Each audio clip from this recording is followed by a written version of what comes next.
dalam melaksanakan pembangunan Bait Suci, Raja Salomo mempekerjakan ribuan orang. Pada tahun keempat di bulan yang kedua, yaitu bulan Ziwu, dalam kalender orang Yahudi, pada masa pemerintahan Salomo, dasar bangunan Bait Suci sudah diletakkan. Lalu, 7 tahun kemudian seluruh bangunan Bait Suci itu selesai dibangun. Bagaimana caranya Salomo membuat Bait Suci itu?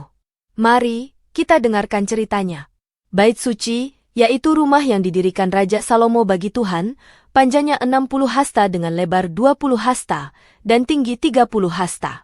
Balai di depan ruang besar rumah itu panjangnya 20 hasta, menurut lebar rumah itu, dan 10 hasta lebarnya ke sebelah depan rumah itu. Dibuatkan jendela-jendela yang rapat, dan pada sekeliling dindingnya didirikan kamar-kamar tambahan. Sekeliling ruang besar dan ruang belakang yang dibuat bertingkat. Pada waktu didirikan, dipakai batu-batu yang sudah disiapkan.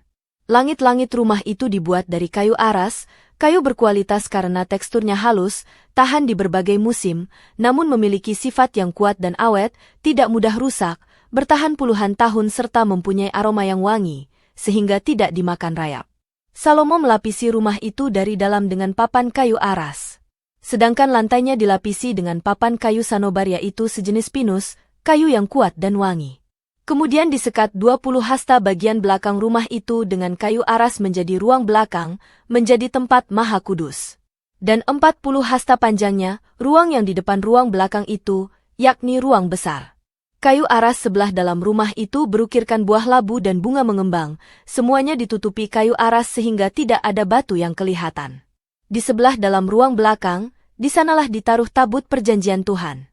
Lalu dibuat mezbah dari kayu aras di depannya. Seluruh rumah dan mezbah yang ada dilapisi emas. Di dalam ruang belakang itu juga dibuat 2 kerup dari kayu minyak yang tingginya 10 hasta, sehingga sayapnya menyentuh dinding. Kerup-kerup itu dilapisi emas. Pada segala dinding rumah itu berkeliling diukir gambar kerup, pohon korma dan bunga yang mengembang. Baik di ruang sebelah dalam dan juga di sebelah luar juga lantainya dilapisi emas. Pintu masuk ke ruang belakang dibuat dari kayu minyak, ambang dan tiannya berbentuk segi 5. Pada kedua daun pintu diukir gambar kerup, pohon korma dan bunga mengembang kemudian dilapisi dengan emas. Sedangkan pada pintu masuk ke ruang besar, tiang-tiangnya dari kayu minyak berbentuk segi 4 dan 2 pintunya dari kayu sanobar dengan ukiran kerup, pohon korma dan bunga mengembang dan dilapisi emas pipih.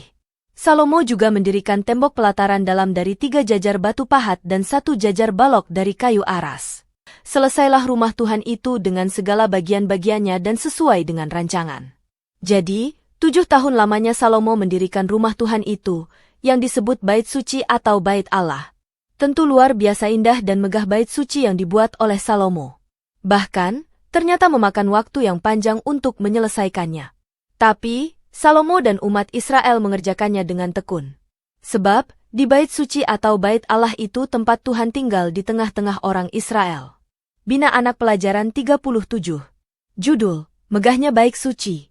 Pembacaan Alkitab, 1 Raja-Raja pasal 6, ayat 1 sampai ayat 38. Ayat untuk dihafal, 1 Raja-Raja pasal 6, ayat 12 dan 13.